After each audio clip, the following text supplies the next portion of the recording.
Right. You know, I've been thinking about sandwiches. Okay. Yeah, right? Random Right.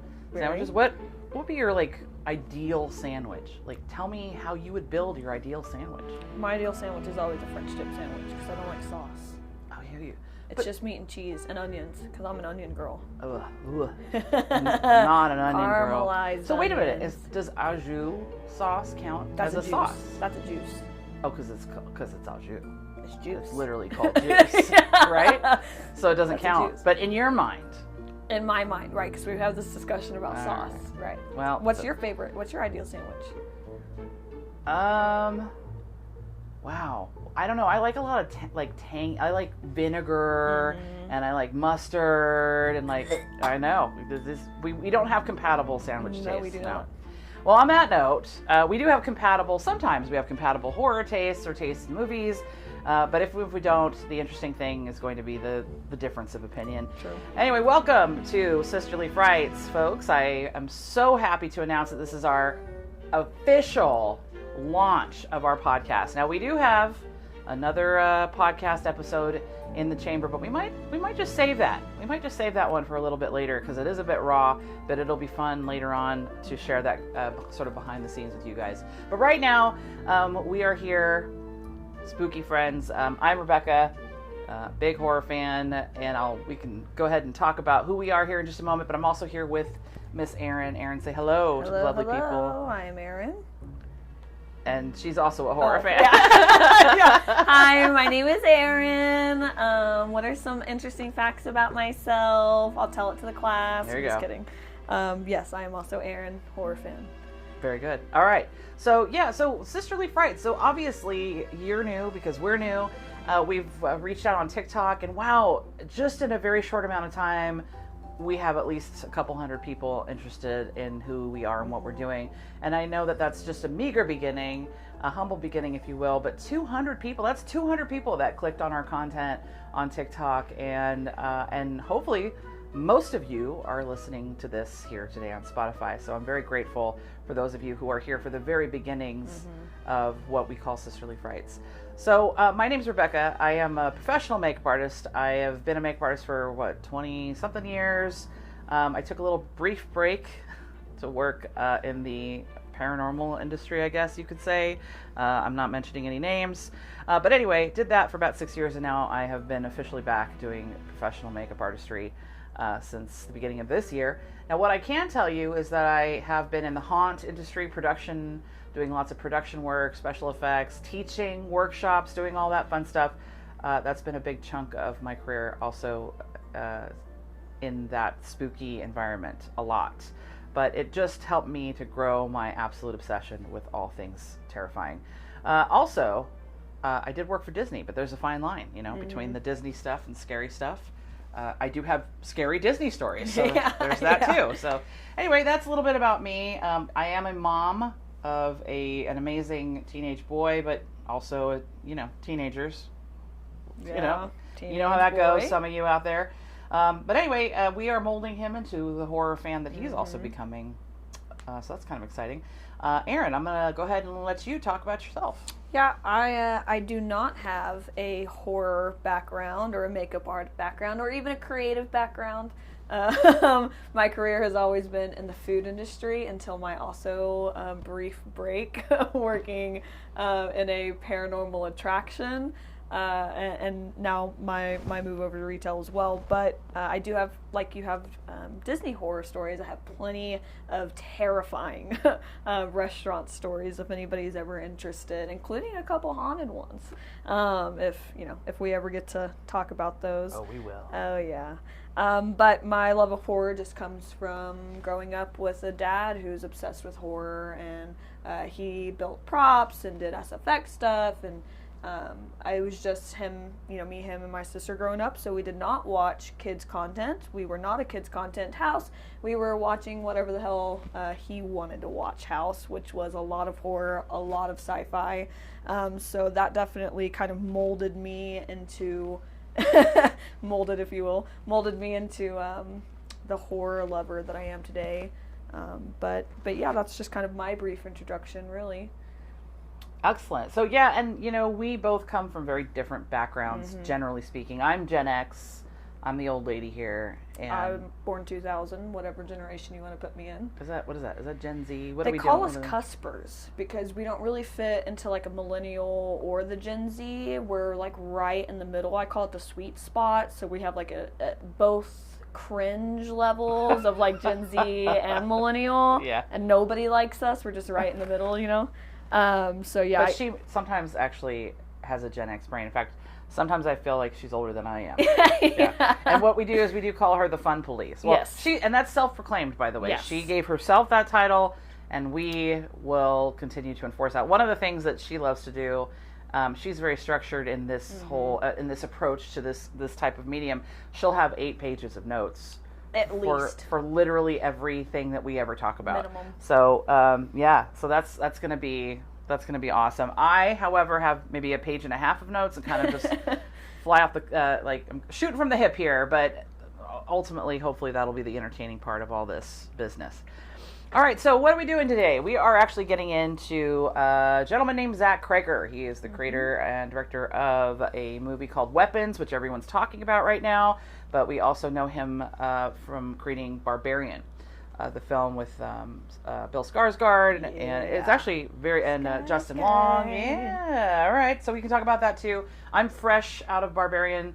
I literally just watched it maybe 10 minutes before we started pushing record. Yeah, I rewatched it. Yeah. Rewatched it for a refresher. It's been a minute since I watched Barbarian, but I literally just watched it at this very moment. And then, of course, I've watched Weapons more than once now. Same. So yeah, we'll talk about that. So let's get into Weapons first, since that's really what's popular right now and very relevant. Weapons, they're saying, is one of the most amazing horror movies. People keep saying it's the scariest. I don't agree, I but know. We'll get into it. We'll get into it.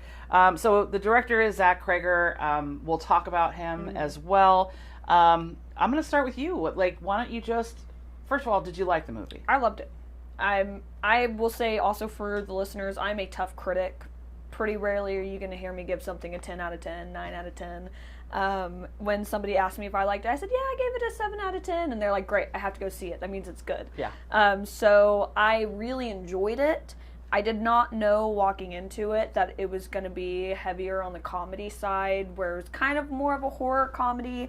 And so that was a nice surprise to me because I thought, oh my God, this is going to be so scary, and I'm laughing half of the movie, So I really enjoyed it. I gave it 7 out of 10, like I said. Now, out of the two, we'll talk about Barbarian at the end. Barbarian is my favorite of the two out of this director's, I guess, work. But for Weapons, I really enjoyed it. But I think it was a little too long. Maybe because when I saw it in the theater, I drank a little too much Dr. Pepper. I had to pee really bad. That'll do it. And so I was sitting there kind of just waiting for Counting it to seconds. end. Yeah, I was like, please, please, please, please, please, please, please. Yeah. But yeah, and we'll go into, like you said, we'll go into it. But overall, I really enjoyed it. Gave it a 7 out of 10. Rewatched it. Didn't change my opinion about it. But what about you? So I have a lower grade for this film. I would say it's a 5 out of 10 for me. The film itself, and of course, it's no fault of Zach Cregger or the film that you had to pee. Let me first address that. That's not we're not taking off a point. That's my own Dr. Pepper addiction. Yeah. So, I just needed to state that. Yeah. Erinn having to urinate had nothing to do with the quality of the film. Now, I did give it I gave it a 5. Now, I've seen it twice. Mm-hmm. The first time, I actually rated it a 6, and I thought rewatching it would help that. It actually made it worse, and I wound up giving it a 5 overall. I just felt there was just a lot of disconnect in that plot. And I'll speak about some of the comparisons to Barbarian that I found, so a couple of patterns that I've sort of picked up on in his filmmaking or his storytelling. I don't want to just shit all over it. Right. I don't want to just say, oh, it's a terrible movie. There are parts of the film I really did enjoy. Mm-hmm. I think Aunt Gladys. I love her. Dude, can we just talk about Aunt Gladys for a second? I think Aunt Gladys is an iconic horror villain. Yeah. I can see about 400 trick-or-treaters coming to our door this year in Aunt Gladys costumes. Yeah, absolutely. She and Amy Madigan, the actress, of course, who we know from Uncle Buck, who Mm-hmm. I was shocked. I actually thought it was Frances McDormand. Yeah. Like, I was like, is that? And it blew my mind that, but then finding out it was actually looking it up and finding out, no, this is not. This was Amy Madigan. And I know her best from Uncle Buck from, the 1980s. And she was great in that film with John Candy. But I have to say, hands down, if there's nothing else in this film that I like, it's just her performance. Yeah, I love her. She's fantastic. I think just all around, what a great, fully realized villain that we're looking at here. I mean, I could even go for more of her, or an origin story, whatever. That would have been a lot of fun, and maybe he can still do that. I don't know. But I think that Aunt Gladys is the shit. And by the way, I do want to warn everybody right now that we are going to have spoilers. Yeah. Yeah. So if right now you made it this far and you haven't seen the movie yet, you might want to stop, go watch it, and come back and listen to the rest of our podcast so we don't ruin it for you. I do think, and I'm just going to skip right to this now after I've made that statement, the end of this movie made the whole movie for me. Yeah, absolutely. I think that the end saves the movie for me. For me, there's a lot of unnecessary relationship information that doesn't go anywhere. Yeah. And I recently listened to an interview with Zach Cregger, and he seems like a nice guy. He has a history in sketch comedy, which is kind of cool. And I definitely see more of this comedic storytelling in Barbarian than I do Weapons. I fail to see the comedic parts of Weapons, aside from maybe some of the stuff that Aunt Gladys does. The film is just not funny for me. I don't know. I keep hearing, everybody keeps telling me that it's a horror comedy. I'm like, where? I think the comedy aspect is that a lot of people's reactions to her are very human. Where, like, the dad, what's his name? Archer, whenever he gets his jump scare. Josh Brolin's character, yeah. He gets his jump scare and he goes, "What the fuck?" I'm like, yeah. "What the fuck is right?" You know what I mean? Yeah. That made me laugh because, like, that's a very human and reaction to seeing some, like, crazy old hag with bright red lipstick laying that, where your son should be. Yep. That made me laugh really hard. Any time that she's just interacting with people is hilarious. I thought it was funny how much you do not like the teacher.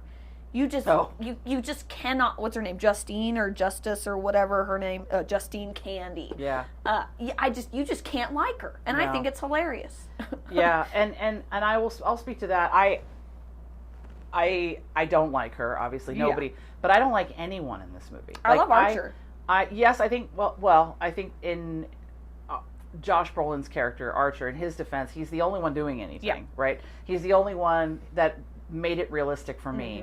I think the disconnect in this community, maybe that was intentional, right? Like that, the disconnect or just the complacency of everyone in that community is mind-blowing. Like that nobody. So to me, it just made me not care if any of these people get their kids back. I don't care if they die. In fact, at some point I really couldn't wait for most of them to get their faces ripped off.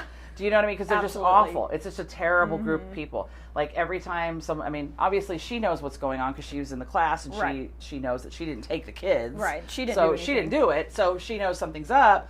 But and then she's having this affair with this police officer. And I mean, the only real connection we only needed to know that she knew the cop enough for him to go, "Hey, come on in," and for her to listen. Right. And then the whole crackhead thing was another overtelling of this story.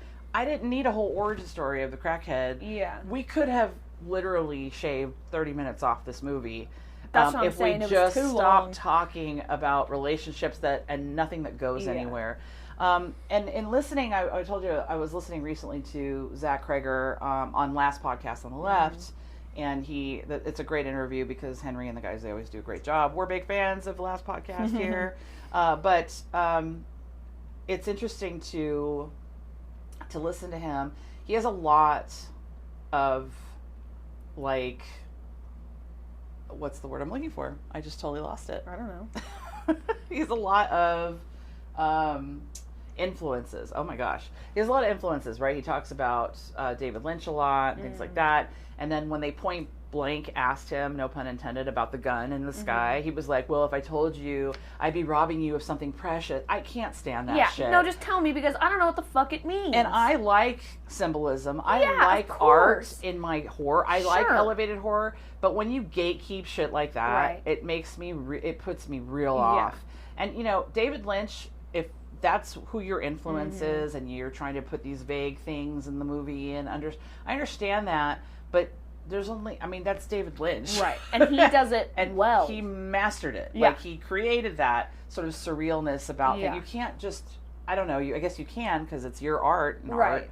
You know. Yeah, do whatever the fuck you want, but I don't like it. I just don't think it worked in this film. No.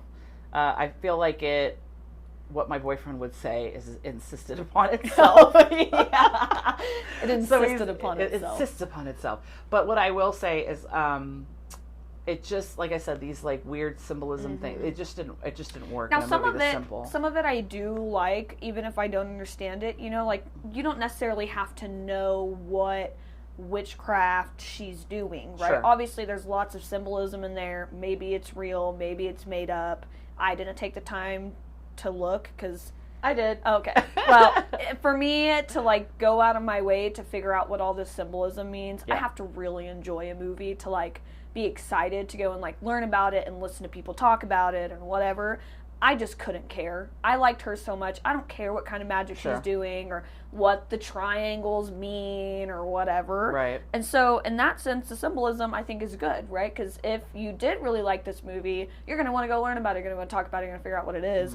But I just couldn't care. Once the gun was in the sky, don't care anymore. Yeah. Now you've lost And then me. when he was asked about it, and I would be robbing you of something very please, I can't. Shut up. I know. Precious what? What's precious? His precious concept, I guess, or whatever. I don't know. Whatever it is. But you were speaking to the witchcraft and like the rituals and things like that. Now, those are made up. Right. Zach Cregger himself made them up. He was talking about how he does love like ritualistic stuff, and he likes all the witchcraft things, and it is cool to him. Ultimately, though, they had to figure out how that was going to look on screen and what types of rituals that they were going to have her do. And they did choreograph those to some degree, and they knew that they had to break them down, and you know, and all her rituals are going to do something different. And so he did speak to that in the interview, and how he just made them up, basically.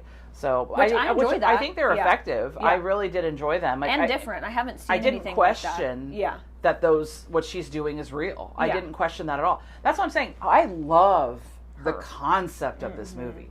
I really enjoyed, and I'm going to throw some love out now. Yeah. I enjoyed so much the concept of this film. I think right now we are in this place where we are seeing a lot of new ideas in horror for a change. Finally. And whether I like weapons or not really doesn't matter at the end of the day. I mean, we're here talking about it, obviously, but what's important is that these filmmakers continue to make this kind of content.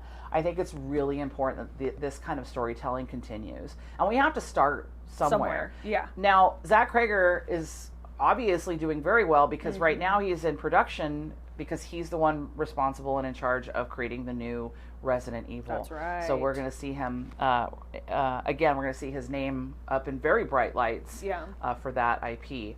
So that's going to be very interesting. And we know it's Barbarian. He does good monsters. So I agree with that. And I'm hoping Resident Evil will be just as good. Now that's a great point what you just had. I do think that Zach Cregger is great at making monsters. I think the woman in Barbarian, like the inbred woman, phenomenal. I mean, and I'm going to geek out here special effects wise. Number one, let's give it up for some practical effects for Barbarian. Woo!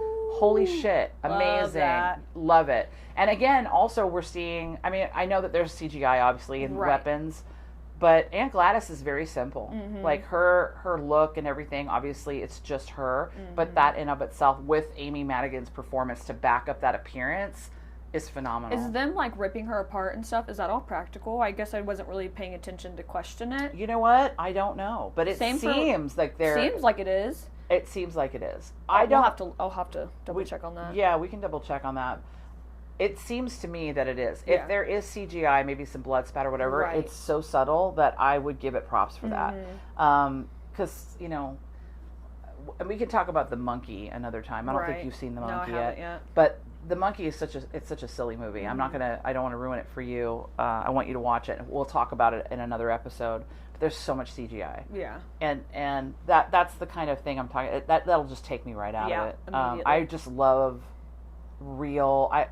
I love the process. I mean, these guys that are getting in here and getting their hands dirty and they're covered in blood and latex and all that shit, at the end of the day, those are the people I respect the most. And directors that actually call for practical effects, shout out to you guys, because you're giving those people just jobs. Yeah. And you're, you know, keeping that art form alive, which I cannot stress how amazing that art form is. Yeah. I mean, we're seeing it more in like the, you know, Terrifier movies, and even with the higher budget that, you know, Damien Leone's getting for Terrifier and David Howard Thornton, all that, we're still seeing such a huge part of that being practical effects. Even in Bring Her Back, all of that's practical. Oh my gosh. Amazing. Bring Her Back, beautiful, and yes, practical effects. Done so well. Perfectly. So well that it just like is mind-blowing. Yeah. So Barbarian, just this, you know, and I dare I say simple, because I know that's someone's work there that's very much not simple. But the actress, you know, her performance, you know, with that makeup, just stunning. Yeah.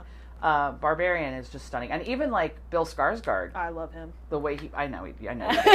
But I mean, his death scene is great. Oh, yeah, phenomenal. Like, it's so phenomenal. Yeah. And Justin Long, amazing, you know.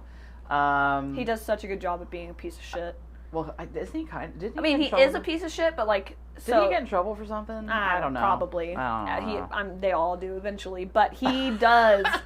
all of you. All of them suck eventually, except for my guy Bill Skarsgård. He's done good so far. Except Bill Skarsgård. And Aaron Taylor Johnson, he's a good guy too. Anyways, just throwing out some more horror actors. Aaron's got some crushes. Yeah. Bill is one of them. Well, but, Bill is crush worthy. Yeah, come on now. Come on, dude. Look at him. Yeah, he's a very nice looking gentleman. And how do you, and this is what I say. I can't fault her for going inside in that movie. But, okay. He's hot as hell. Well, and then they fall in love. Oh, dude, I can't blame her. Drinking wine, making the bed together. Barbarian, again, there's a lot of storytelling that goes nowhere in that movie, too. No, I think them falling in love is important. I don't. Yeah, because why would she go back in for him if she didn't like him? First of all, I didn't need to go with her on the interview. I didn't need to, like, there's just a lot of stuff that goes, I didn't care. I thought you meant the love story. It doesn't go anywhere. I don't really care about the love story. I mean, we just needed to establish that she would trust him enough to follow him somewhere if he said he needed help. Although we see that in Weapons, that she does have common sense, like, somewhat. But here's the thing that I'm seeing both in Weapons and in Barbarian. I'm seeing a lot of that. We have to rely on everybody being stupid and making bad decisions for Weapons this movie is to work. Full of it. And I get that that's a horror trope, and we see it so much in so many horror movies. But ultimately, what I am seeing in both these films is something that's very common. Yeah. You know. Oh, we have to go inside. We have to investigate. Oh, there's something stupid going on. Let me walk over there and find out what it is. Let me go down this dark hallway. Dumb. Yeah, it's that. It's very much that. Yeah. And a million times, if a weird dude that I just met the night before, like, even, I don't care if he's Bill Skarsgård or not, is like luring me into a basement, seemingly anyway, and screaming for help once he's in the darkest part of bye. Yeah, I'll call someone go, for you, but I'm out. Like, there's no, you know, but that's what I'm saying. And Weapons, kind of the same thing. We're relying on people just make bad decisions, like, you know, following the cop, doing a weird motion, you know, in the doorway after spending the whole night and, like, across the street. Yeah. There's just a lot of bad decisions. Yeah. And then, of course, a lot of just disconnects for me, as far as that goes. For me, again, overall 5, the ending definitely saved it for me. I really liked the ending. Yeah. I like that we didn't get an over-explanation of Aunt Gladys, and I like that, you know, we really don't know where she came from. Yeah. We really don't know if she was really related to these people. I don't think she was. No, I don't know. And I think she's way older. Oh, than sure, what she like is. ancient. Like it. I mean, she's talking about being funny. When she says they have a touch of consumption, I lost it. That's the funniest shit I've heard in a scary movie. And just a touch of consumption, and he's like, isn't that what they got on the Oregon Trail? Yeah. No, that's not that either. But whatever, you idiot. You're the principal. Yeah. Just a little touch of tuberculosis. Just a little teeny. Yeah. Yeah. Isn't that tuberculosis? Yeah. Oh, but that's why I think she's older too. And let's talk about Benedict Wong for a second, who played the principal, Marcus. Pardon me. I really, really, really love Benedict Wong. Now, my boyfriend is a huge Benedict Wong fan. We know Benedict Wong from the Marvel Universe, Doctor Strange. We know him doing all that amazing sorcery. We also know him from What We Do in the Shadows. He made a very brief cameo in that, at one of the episodes, and he was hilarious. It's a great episode, and my boyfriend quotes it, walks around quoting it all the time. So when he saw that Benedict Wong was in this film, he was very excited. Yeah, I know you're not a big fan of the Marvel Universe, and I can't watch What We Do in the Shadows either. We're gonna lose a lot of listeners. I'm sorry, guys. You guys will slowly understand why I'm the fun police. I really don't enjoy a lot of camp. I don't enjoy a lot of I don't know. I don't like people having fun. So we were talking about Erinn being the fun police, and if you guys watch our video of Spirit Halloween, we do this little bit in the beginning of that video where Erinn is literally disgusted with us. It's not a bit. No, it's not really a bit. But we really wanted to capture that moment so that you guys understand that Erinn is indeed the fun police. And even though she's the youngest, she's the toughest. Yeah, absolutely. And so we can't have too much fun without Erinn putting the kibosh on that. So. Yeah. Settle down. Yeah, she's going to make us, take a nap. Yeah. It's nap time for everybody. It's nap time. Yeah, I'm grumpy. But anyways, Benedict Wong. Aside of my dislike for What We Do in the Shadows. We love his performance in that. I think it's phenomenal. I think that I actually love the sort of storytelling about him, the very brief storytelling about he and his partner, his husband, where they're just kind of in the grocery store, and we get that dynamic, and that makes the scene where Gladys has Benedict Wong, or Marcus, if you will, kill his partner. It makes it that much more grueling to watch. Boy, and is it that is a brutal death scene. The sound in the theater of him just bashing his head over and over again, it was just gross. It was so gross with that level of audio. Oh my god. Yeah, it is a brutal scene. But just the idea, when you think about it, just the idea of killing someone in that way. I mean, obviously he would have had multiple broken facial bones, he would have killed himself, fractured, for sure. But that's why we see that, and then the bulging eyeballs. Oh my gosh, so good. So let's talk about also how they run. It's so creepy, right? Because it's unnatural. You don't run. Unnatural. You run with your arms moving. Yeah, and you know what, Zach Cregger, he did address this too in that interview that I listened to. And again, if you guys want to hear this full interview with Zach Cregger, you can always listen to the last podcast on the left, because that's the one I'm referring to. But he was talking about how he was inspired by the image of the little girl running with napalm on her. God. Yeah. So that's basically one of the inspirations for. That's terrible. Yeah, when you think exactly. That's awful. It's absolutely awful. And that's the thing. He was thinking about the worst thing. What could be the worst thing, right? Yeah. That's pretty much the worst thing. Yeah, absolutely. Is something which like that. Which sucks because everybody thinks of Naruto when they see it. Yes. The Naruto run. But that makes it much more gross. Yeah, it's super disturbing. Yeah. Yeah. But effective. Yeah, very effective. And when we're speaking to horror movies, a lot of inspiration doesn't necessarily come from somewhere good. No. And let's talk about that for a second. So he was talking about inspirations, and he had mentioned that the Alex part of it, where Alex is the little boy in the film, and he goes home to these sort of catatonic parents. Yeah. That's a big metaphor for him going home, Zach Cregger, the filmmaker, going home to his alcoholic father. So a household that is disturbed by something like that. Yeah. So imagine that little guy, Alex, going home every day to this just absolute horrific scene. Yeah, with this woman scenario. that he doesn't know and he doesn't feel safe and he can't tell the grown-ups at school and she's having him do this awful thing and gather up, harvest all these objects from his classmates. See, but I would never sit there and go, like, I had alcoholic parent. I would never have seen this and been like, that reminds me of my alcoholic parent. You know, I think he misses the mark there. I understand that might be his inspiration for it, but if you have an alcoholic parent, they're definitely not catatonic. You know what I mean? I don't think... Maybe some are, but the way that they act, I would never put two and two together that would be what his inspiration was for the way that this kid is existing.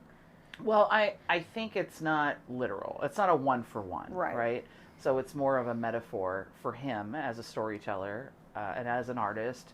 This is his way of expressing the dread that you would feel going home. Sure. And, you and I both come from rough childhoods. Going home and feeling that dread, not being able to tell people at school about, not being able to, no one's listening, and you can't anyway because you're terrified of the consequences if, home life finds out. Yeah. About you then you're asking really for help, and you're really screwed. But it's a metaphor. So it's not a literal one-for-one by any means. Yeah. It's him expressing that feeling of dread as a child. Yeah. Living with basically a monster in the house. Yeah. Right. So that's what he was expressing, which I actually found endearing. I do understand that, and I do appreciate that element of the storytelling for him. Yeah. Or inspiration, if you will.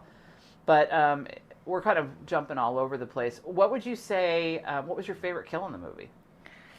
It's the couple. Yeah. It's the head smashing. It's so good. I even enjoyed, because whenever he's running, when Benedict Wong's character is running, he's going to get hit by a car. Oh, sure. They're in the middle of the road. Or something, right? Yeah. Like, it's coming, but it's done so well. And I love that you're not close up when it happens, that you're getting the perspective of Archer when he's driving, like you're at that same distance. So it wasn't like... And we didn't hear the body hit. We just kind of heard this, like, distant splat. Bonk. Yeah. Yeah, kind of like whatever off the car. Yeah. And then we get the reveal, right? That sort of aerial drone shot of the remains, and just coming from the skid mark all the way to his smashed head. For sure. I take that also, that like, because of how he killed his partner, the only reason his head stayed intact is by her power. Because if you get hit by a car, your head doesn't look like that. So you just think it fell apart? I think he literally fell apart after bashing his head into his partner over and over again. Because his head looks very similar to the way his partner's head face looked. Head face, whatever you want to say, Yeah. And so I think that literally, like, the only reason he was alive until he got hit by the car is because of her power. And the moment he was like, there was nothing left of him, he just completely crumbled. Because if you get hit by a car, your face doesn't look like that.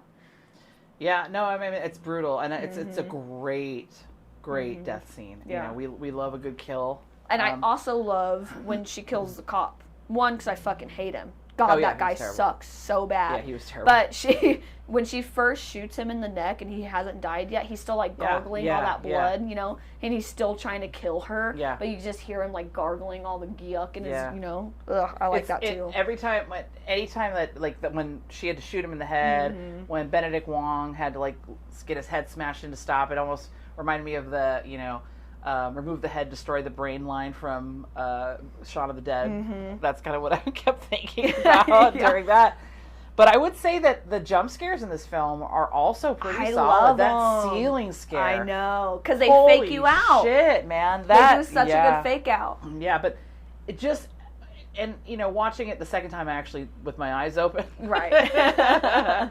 And that's how you know it's good. Yeah. But just seeing her, and seeing the image wasn't scary, right? But it's just her being in this weird place. And I don't know how many times as a kid, I had a lot of nightmares as a kid. And so it's interesting to me, like, that's when the most horrific things happen, right? Or when you're in bed, and then just when you think you're safe, you've looked around the room, there's nothing going on, and then bam, that bitch is on the ceiling, man. That was amazing. Because I love the way she's looking and the way that the camera is following her, because you're just waiting for it, because you know it's coming, but you do not expect the ceiling. And then she leans back, and bam, there's Aunt Glass. But also, what I thought was strange, and I wish we would have seen a little bit more of that, is that she was awake. Yeah. You know what I mean? Yeah. Like, girl, you're awake. You're not even asleep. Yeah. Why are you not freaking out? If that was me, I'd be freaking the fuck out. I'm not, you know, they get you with a fake out with Alex in class, and he's got her face and whatever, fine. And when I first saw that, I said, this is going to suck. You know, because that's kind of like the first jump scare or situation you get, or like real horror element, if I remember correctly, where it's so cheesy, and that's intentional, because it's such a good fake out. Yeah. That one, of course, when the Archer guy is also... To talk about Archer, fuck you, why couldn't you tell your kid you loved him when he was still there? Well, you know what I mean? You know, hey, what the... Oh, now he's gone, and now you want to tell him you love him. That's a whole other story, because his kid, Matthew, I think the kid's name, was a piece of shit. He was like a bully. Oh, that too. He bullied Alex. Yeah. So we know where it was coming from. Yeah, from you know Archer, what I mean? of course. Exactly. So that's a whole other story to be told. Obviously, the kid's getting bullied at home from dad, or he's just got that super toxic masculinity. He's ex-military. Yeah, whatever. Just soldiering on. But what's so interesting about that, though, is that he's the only parent that like gave a fuck. Yeah. So I wanted to talk about too. So we were talking about Archer. Josh Brolin, great performance. Yeah. Very. I mean, we know he's a heavy hitter. Obviously Thanos, again, another from the Marvel universe. Which I just in this moment just made that connection that we have two Marvel superstars in this film, but he was also the executive producer. So which I thought was really interesting, that he had a hand in some of the production end of it. I did enjoy his performance. I don't think there's a Josh Brolin performance that I wouldn't enjoy. Right. I think he's just a great actor. I mean, admittedly, I've not seen every Josh Brolin movie, right, so don't come for me, okay? But I liked him as Thanos, and I know that he was good in this film as well. So I really enjoyed that, and it was interesting to me that he was the executive producer. And also, just to note, let's talk a little bit about the sound design in this film. Oh, yeah. So I like that weird percussion-y, like doesn't make sense kind of music in my horror movies. Me too. I think it's kind of the chocolate to the peanut butter, you know what I'm saying? It's just unsettling, and I just love a good score in a horror movie. Well, Zach Cregger also had a hand in composing the score, which I thought was very impressive. So regardless, again, about my overall opinion of this movie, this guy works his butt off. He's a very well-rounded artist, and I love that he has a literal active hand in every part of production. And like I said, Barbarian, I loved. I think I liked it better as a film than Weapons. Yeah. But I am impressed with the amount of work that Zach Cregger has put into all of this stuff. Yeah, when you talk about the sound, what the first thought that came into my head when Archer is having his like dream sequence and the music that's playing there was Insidious. That's what it reminded me of so much. Insidious also does like the noises, you know, where it's like, you don't really know what it is, but it's unsettling sounds. Right. And the way that there's like always stuff happening off screen that like you don't really get to see, but you can hear. But when he was having his dream sequence, I was like, this reminds me so much of Insidious. Like when he gets up and he looks at his body, I'm like, oh, that's Insidious. It's very Insidious-y. Yeah. Yeah. I feel like there's like 1,000 different influences. Oh, I know he mentions The Shining for sure. Yeah. Insidious, absolutely, at least in my opinion. I had a couple other ones that I wrote down, but it's not coming to the top of the dome. But yes, a lot of other like movie influences. I definitely agree. Yeah, I mean, like I said, I did clock those patterns. I do believe, and I said this before, where we're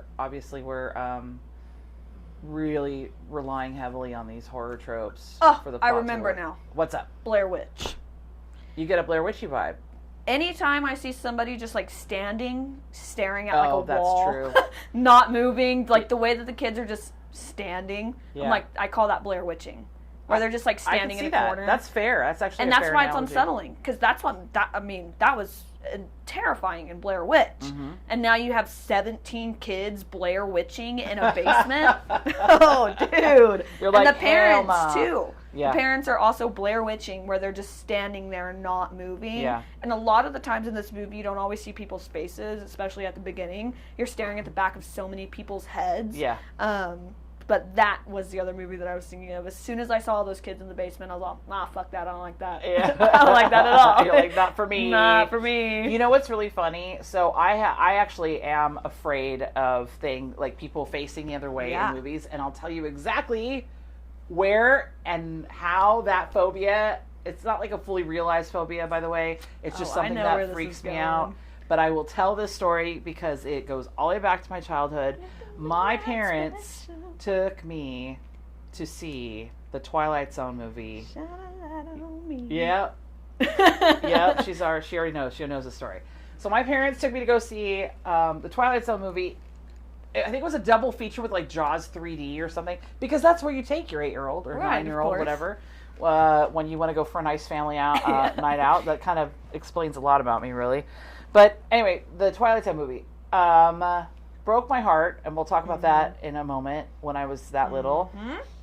But the scene where they're in that cartoon world that the little boy has created, he's controlling, and he's taking this woman that he found in like a diner or whatever that she hit him with, or he staged her hitting him with on his bike with her car, and so she's driving him back, whatever, and they get to his house, and it's all cartoony, and it's of course a remake of the Twilight Zone episode, the classic Twilight Zone episode. And there's a shot where he introduces his sister, right? And we see her from behind, and then we see her from the front, but the TV, she's facing the television screen, and the TV's in the way from like her nose down, so we only see her from like the nose up, so we just see her eyes. And the back of it, back of her head for in the back of her head for a second, yeah. And so he's like, that's my sister, she doesn't really talk much, or something like that. I can't remember what he says, some reference. And then they keep walking, and then the camera pulls out. It goes over her head. She has no fucking mouth. Listen, for all of you Gen Xers, I don't know. I'm sure this scare does not hold up for most people today. I think it did. It scared me. For me, that was all I needed in my life to just destroy every part of my childhood. Because she's so scared in her eyes. Whoever that little girl is. Did a great job being very expressive with her eyes. Well, and it's just like that just fucked me up. Yeah. So anytime, and then the Blair Witch Project later, which also scared the living bejesus out of me. We could do an episode on Blair Witch, because I don't want to give too much away, but I did see it at a midnight showing after I'd worked a very long day. I worked for Virgin Megastore, and we had free passes from like the movie buyer or whatever. And we went down, I was living in the Inland Empire, California, and I was working at Ontario Mills, shout out to IE. And we got these passes, and we had to drive all the way down to Orange County to the Grove for this like midnight showing of Blair Witch Project, and we were all exhausted, and it just completely destroyed me. The planets like aligned just right for my kind of fatigue, and just to take in this movie in the middle of the night after a long day at work, it just messed me up. Boy, let me tell you. Driving home with the cab light on. That's right. Dome light on. But yeah, so like people facing the wrong way, or even that sort of scurrying, unnatural. The way that she walks out of the house with the scissors. Oh yeah, the mom. The way that she's walking is so not right. Yeah. As soon as she walked out, you go, oh hell no. Whatever's wrong with her. It's like the one good jump scare and Smile, where the lady with the head that like when she's like her head bends and she looks in the car window. Door. Yeah. I was kind of expecting that, but then she just cut her hair. Which I liked. Yeah. I liked that was all that happened. And I like that you don't see her. Though, that she would have slept through that. But again, are we doing that thing? Do we have to Am I doing that thing where I'm like, oh my God, that's so not real. And everyone's like, just shut up and watch the movie. I mean, she is hammered. Yeah, she is true. Super drunk, That's true, That's true. She's passed and out. I will say she got in the car pretty quietly. She did. As weird as she was fucking moving, dude. I know. She was pretty graceful getting in that car. You know what was really creepy too is like when she's still sleeping and you hear the car door open and then you can see like the car moving like someone's getting in. Yeah, that creeped me out. I did not like that. It was really scary. Silent the whole time. You're watching her walk to the skedaddle to the car. Yeah. But again, but when she opens the car door, silence. That is the creepy thing. But when she opens the car door, it's got that weird like violin-y, like Yeah. noise music going on, you know, and you're like, what's happening? Yeah. And then I like that we don't see the mom up close. We don't get to see her. We don't know her face is all forked up. We don't know that about her yet because we haven't got to that part of the storytelling. So I love that we don't even know who she is. You know what I mean? We don't know that it's the mom. We don't even know what Gladys looks like yet. So that could, you know, in your mind when you're watching it for the first time, you're thinking, this has to be the villain. Whatever this thing is, it's not natural for sure. That ain't right. Right. So I love that we don't get to see who she is. We just get the weird outline of her, whatever, scurrying. Sure, and like the half light. And the half light. Scurrying is the word. I don't like scurrying. Yeah. Scurrying Because she's not really scurrying, but she's not right. No. You know what she's walking like? She's walking like when you play dolls, like Barbies, and like how you make your Barbie walk. Like a puppet. Yeah, like a puppet. Yeah, I don't like that. Yeah. That's fucked up. No, it was very, very I don't like creepy. that her hands are above her head. I don't like that at all. It was very strange. But, and that's the kind of stuff, it is subtle. Mm-hmm. And I was thinking about it when I was watching that scene, like shooting that scene. If you're there on set and you're shooting the scene, it could very well look comical. Like you have to be very careful about something like that because it could go from super unsettling to comical very easily. To stupid. Yeah, to just stupid. And I think that they did a very good job of keeping it within the realm of disturbing, right? So that's definitely a plus. Like I said, I really like the cinematography. I love the way it was shot. Oh man, yeah. I'll tell you my favorite scene, like just shot of the movie, or maybe a couple of them. But my absolute favorite is when she gets home from the liquor store and she's making a drink. It's just following her hands, right? You just see her at like waist level. And when somebody rings the doorbell, she stops and walks over. And then the way that it just like pans out to the whole door, because you're not looking up, right? There's no looking down. It's just like linear to be, I think that scene is beautiful. Mm-hmm. I also love the way when you first see Alex walk into his house, the way the door just opens into pure black and he just disappears and then it closes.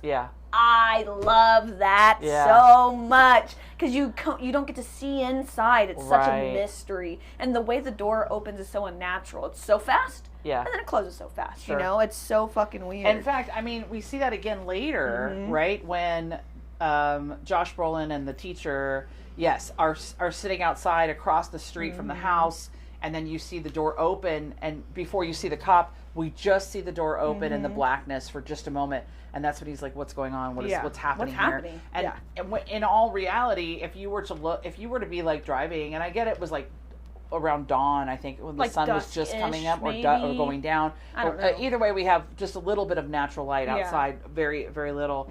But for me, it is even creepier that we are not, like, there's no movement behind him at all. Just pure we black. don't even see the glow of like a living room light. And I think that if you were to drive by someone's house that's like normal, like living their life, whatever, and they have like a window open in the front, that used to fascinate me when I was a kid. And no, I'm not a voyeur, I'm not a creeper. I love peeping into people's houses. But just like when you're going driving on a walk, by, you know, and someone's got their shades open and you can see that they're watching TV. Yeah, I'm always like, what are they watching? And you know, you can kind of get a faint smell of maybe dinner cooking when you walk by. I don't know. I think there is that in most people. It's life. We do like a peek into someone's home. Like maybe we pass by that house every day and we never see inside, but when we drive by, all of a sudden we're seeing like life and motion inside, and there is something very comforting about that.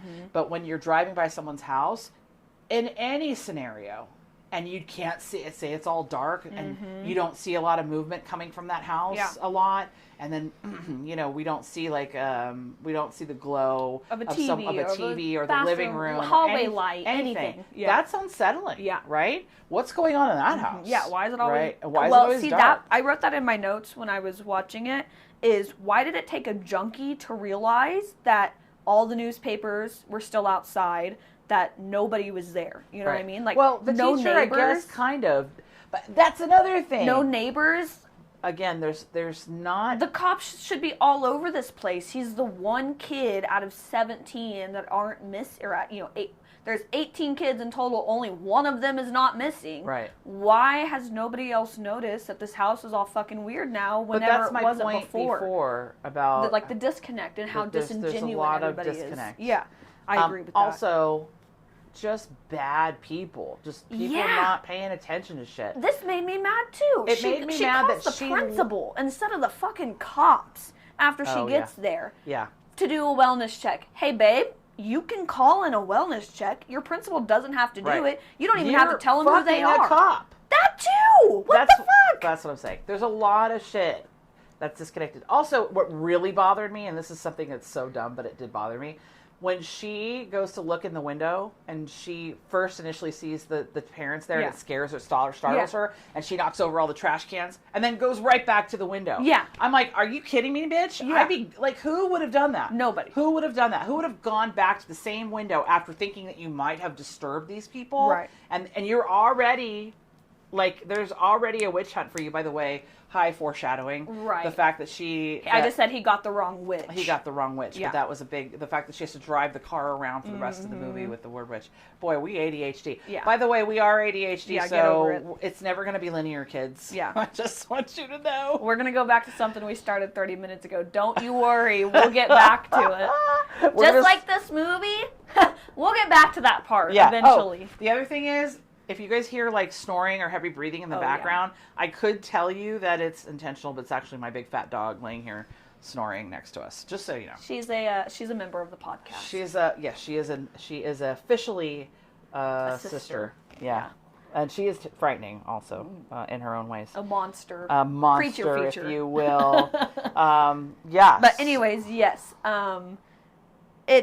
These people all just fucking suck so bad. Yeah. All of them. Which might be intentional, you know, that all of these people are just insufferable. Like, Justice is Justine. Dang it, I keep calling her Justice. I didn't even get that far because she's so... She sucks so bad. She's like, I guess everybody hates me and me. I wrote down in my notes, first off, how are you fucking when a month ago 17 of these kids that you care about so much have all gone missing, and you're going on like dates. And the whole town, and you're going on date, and the whole town is after you. Yeah.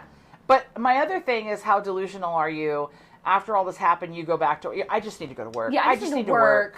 Are you kidding me? God. Even the principal says something the worst. At the beginning of it when he's like, guys, this is all, or that's uncalled for, when everyone's yelling at her. Uncalled for? Yeah. Their fucking kids are missing. Right. I'd be turning over houses. What do you mean? But that's what I'm saying. That's why Josh Brolin, to me, was the only believable character. Yeah, in this well, whole even movie. his wife, fuck her too. Oh, fuck her too. Yeah, when she's like, I'm going to work. Bye, bitch. Your kid's only been missing for a month, and Yeah. you're going to work? Like, I get we all have bills to pay. This is America. We don't have anything nice. I get it. This is why we can't have nice things. This is why we can't have nice things. She definitely doesn't have any more sick time or PTO to mourn her missing child, Yeah, you know? that's right. She's going to get fired if she doesn't come into work again. Yeah. But, fuck you, dude. Like, what is your problem? Like, aside of the fact that your kid is missing. Right. And the cop's like, or the sheriff, don't like that guy. Ed, don't like that guy either. Paul's, the cop's father-in-law. Yeah, and that's not necessary I didn't even know any of that. We don't even have to know any of that. I don't even know any of that. So you know what's funny, and this is an observation, again, my boyfriend made when we were watching. My boyfriend's name's Micah, by the way. So if you hear me talk about Micah in the future, that's who you know we're talking about. He had a point about the crackhead guy. He was like, his whole point, his whole role, this whole character is just to get them in the house. Yeah. So all this storytelling about him getting chased and seeing her in the woods, none of that is, or him trying to break into that other building, none of that is relevant. We didn't need any of that. It's literally just to get the cop in the house. Yeah. And an extra body. You know who could have got the cop in the goddamn house? Justine. Oh, is that her name? Justine. Candy, the teacher. Whatever. She could have got him in the house and no instead shade of to calling that the actress, principal. by the way. No, I think she does a good job of being unlikable. Yeah, of course. So narcissistic. It's all about me. It's all about me. It's all about me. Yeah. Hey, you're not missing. Did you consider that? Right. Did you consider that you're not 8 years old and missing and Blair witching in the basement? And the demand to talk to the kid is crazy to me. God. Yeah. Yeah, I wrote that down too. She's like, it would make me feel better. Yeah. Fuck you. Yeah. How about? How about fuck you? Yeah. Why do you? I do, on another note, and we'll wrap this up here. We're going to have our little closing thoughts here in just a minute. But one thing that I did enjoy, that little bit of added and this was very comical to me, when Aunt Gladys brought the dad in. Like, she's like, he just had a stroke, and he's just sitting there on the couch with his fork scars in his face. She's all putting foundation on him. Yeah, I actually really enjoyed that. I thought that was humorous. The one that I like about her is when she's asking for a bowl. Oh, I know. She's like, it's a peculiarity of mine. I don't even question it anymore. Justify it anymore. I don't even try to validate it. Yeah. Or she goes, it was an accident, of course, but when she slits her hand open. Right in that moment, if she wasn't like attacking two amazing, like very sweet, like also, people, I love how much they love hot dogs. And they're both wearing Mickey Mouse t-shirts. I know, I said, of course the gays are Disney adults. Of course they yeah. Hey, listen, don't rag on the Disney adults. I'm a Disney adult. And I hate Disney adults. She doesn't hate Disney adults. She doesn't even know what she's talking about yet. But, I love how much they love hot dogs. That's sure. That's a lot of hot dogs. That's a lot of hot dogs. That's a me amount of hot dogs to eat. You can put away some hot dogs. I've seen this girl put some hot dogs away. And that's not a metaphor, Marina. No. Actual hot dogs. It's not a euphemism. She really does love hot dogs. She loves any kind of barbecue situation if there's hot dogs. Yeah, absolutely. But now I know how I can bribe her. Yeah. I'll attend if that's the only reason that gets me into Costco. So, hot dog. Oh, Costco, a good hot dog. All right. So what are your closing thoughts? My closing thoughts are, I think you should all go see the movie. Mm-hmm. Don't go in expecting it to be the scariest movie of the year. I don't want to hear that ever again about this movie. That's not true. It is not scary. Maybe Zach Cregger that's his name, right? Yeah. Cregger. I think maybe his art just doesn't speak to me as an individual, you know? So if he does have these more in-depth meaning behind these things, it did not reach me. Maybe I'm just too dumb for it. Maybe this is too elevated of horror. I don't think that's for me. But I do think everybody should go watch it and enjoy it for Aunt Gladys and her humor and her as a great villain. Go in knowing it is not going to be the scariest thing you've ever seen or a 10 out of 10 movie. If you have not seen Barbarian, of course watch that one, even if it is just to gawk at Bill Skarsgård and him being handsome and good. That one is the better of the two.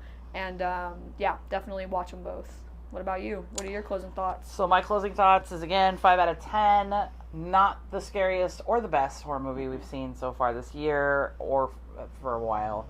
I do think that Barbarian is better. I will agree with Erinn there. I do think there are aspects of weapons that I really enjoyed that are scary, in my opinion. I think there's a lot of scary imagery. I think there's some good jump scares. And there's solid jump scares, too. There's a couple of good kills. On the gore scale, I'm really loving the practical effects, and the CGI isn't over the top, so it doesn't take me out of the story. Josh Brolin, Amy Madigan, holy shit, girl. Love to you and your performance in this film. Even though I gave the film a 5, I'm giving you a fucking 10 out of 10 because Aunt Gladys is the shit. Yeah. And I want to see about 700 Aunt Gladys Halloween costumes at our door this year. All right, guys. Well, this wraps up our first episode of Sisterly Frights. Tell us, how you feel about it. Tell us about your opinions for this film. I'd love to hear what you guys think. On our TikTok, go to our TikTok and follow us there and leave us some comments. Follow us here on Spotify. We will be hopefully dropping a new episode weekly. That's going to be our goal for now. If you want to follow Erinn, you want to tell the people where to find you?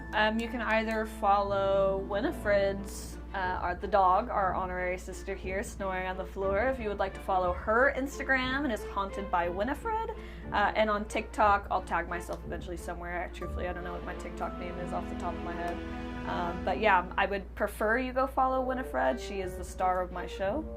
That is my life. So if you want to go follow Haunted by Winifred, that would be nice. Yeah, Erinn is a photographer. She's done some amazing work with this model over here. If you want to see what Winnie looks like, go ahead and follow her where Erinn just mentioned.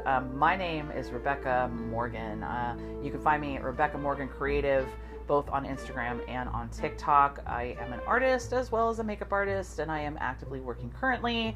If you want to follow any of my creative stuff, please go there, Rebecca Morgan Creative. Anyway, guys, once again, thank you so much to those of you that are just starting with us. This is only the beginning. I'm really excited to just continue to bring you guys amazing horror content.